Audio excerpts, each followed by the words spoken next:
Hey, spooky time! What's up? It's the Culture Detective here investigating your favorite movies. And today it is October 31st, and you know what that means. It is Halloween! Yes, and it is a tradition in my channel, and it started 4 years ago that on every Halloween I would watch and review a horror film.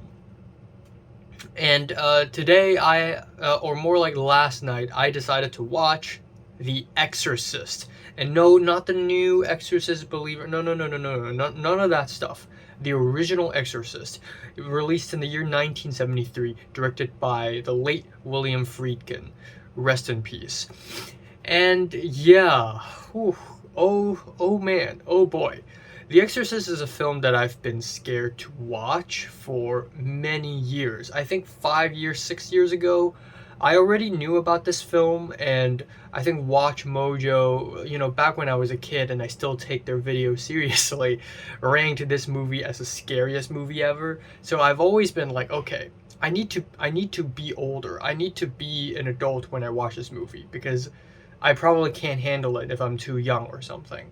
But over the years, I've tested my bottom line. I've tested how much horror I can handle, and most of the horror films I've seen are not that scary.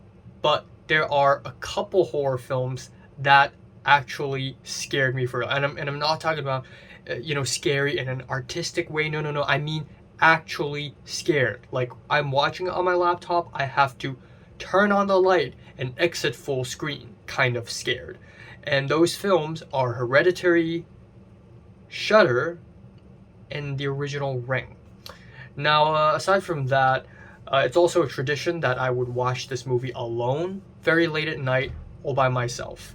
And in order to maximize the level of scary, I did the same thing with The Silence of the Lambs. Again, Audition and Ring, and this year we have The Exorcist.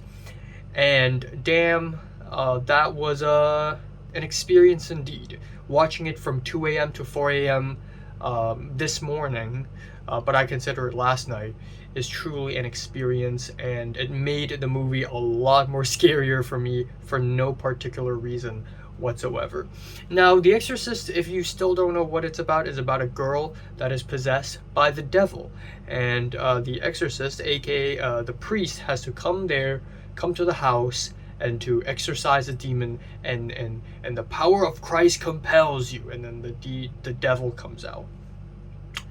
But for such a simple plot, this movie is very effectively scary, and it's surprising because again, like I said, the films that I've been scared by are late 90s at the very earliest, but this film came out in the early 70s, and still some scenes manage to scare me. And it's not the gore and the extreme language. Maybe at its time in the 70s, when people watched this film in the theaters, it's shocking because a lot of films don't have that vulgar language and that much gore and violence yet. But what manages to scare me in this movie are not the gore and violence. It's actually the moody atmosphere, mystery scenes that make it so much more just moody and sad and depressing and suspenseful at the same time. And those scenes actually scare me, and there have been multiple moments where I'm like, oh my god, something's about to happen, and I was ready to exit full screen. One amazing example is the opening scene of the film, where we start off in some excavation site in Iraq, and we have Max von Sydow. And first of all, I really love these prologue type scenes that sort of hint at what's going to happen, but it's not directly related to the overall plot. It's sort of like a tone setter, and that's exactly what it does. It sets the very moody, sad, yet unsettling tone, because we have Max von Sydow discovering some weird artifact, some weird coins, and a weird piece of stone in the excavation site. He takes a rest and at some other place, and he starts to feel sick. And then suddenly he's like walking around the streets of the city in Iraq, and a carriage runs past him, and there's an old woman who looks very weird and demonic and stares at him, and then the woman goes away, and then he's confused, and then he goes back to the excavation site, and then suddenly he sees a statue of the devil, which is really weird. You know, you would have noticed the first time you were at the excavation site, and he turns around, a mysterious man is staring at him from a very far distance. He looks to his left, he sees two dogs fighting, and then the scene ends. What does it mean? It means something. For some reason, that scene felt very biblical, with the dogs fighting and the mysterious man looking at him, but it doesn't reach any conclusion. And that, in and of itself, makes it very unsettling, in my opinion. Honestly, there are not a lot of jump scares in this movie. There are only 2 or maybe 3 jump scares in this movie. One where Ellen Burstyn is in the attic and the fire suddenly enlarges, but that jump scare is very subtle. The other jump scares are also very subtle, and you don't feel that those jump scares are jump scares because they're trying to scare you, but the real scares are what comes after the jump scare, the terror after the jump scare. Yeah, you know, a jump scare would jump, it would happen, but then it would linger. It would linger, thus making the scene scary, because it is the lingering that is making you scared. Especially when it comes to that iconic scene where the girl goes down the stairs upside down like a spider. That scene lingered just enough time for it to scare you. And yeah, the possession scenes are gross and scary and sometimes absurd and even borderline funny. But I think that worked in the film's favor because it really hammered down what the devil is and its attempt to offend people and lie. So it's pretty funny because a few days ago I just finished watching The Boxer's Omen, which is very much about Buddhism and the antagonists of Buddhism, and in here it is Catholicism and the antagonists of Catholicism. And this film portrays Catholicism in such a good way, not faithful, but such a real way that it really sucks you in and makes you convinced, that almost converts you into a Catholic for 2 hours straight. So that's really good. And the climax is very long and intense. I'm not necessarily terrified by the climax, but it still worked out really well because it is so long and so emotionally intense. But instead of the climax, I think it is the moodier scenes in the first half of the film that is way scarier, just because of the atmosphere that it creates.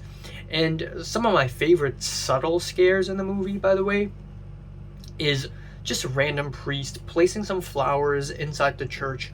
He turns around and he sees the Virgin Mary being desecrated. So somebody vandalized the Virgin Mary and made it very ugly and full of blood. And it's not a jump scare, but it's a huge what the fuck moment. And the best thing about that shot is that it doesn't linger long enough so that we can process what happened. It just happens and you're like, whoa. And then it just cuts to the next scene. And that's the thing with this film, is that the editing is amazing. It is so methodical, so reasonably cut. It knows exactly how to guide the audience's attention from shot to shot. It knows when to linger, it knows when to cut quick. And so editing becomes such an essential part in horror. So again, and earlier, like, if the opening scene isn't edited well, it would just seem like a drag. But it's edited so precisely that it creates a certain mood. The sound design is amazing as well. The devil sounds like a tiger's roar, and there are many other very interesting sound designs as well.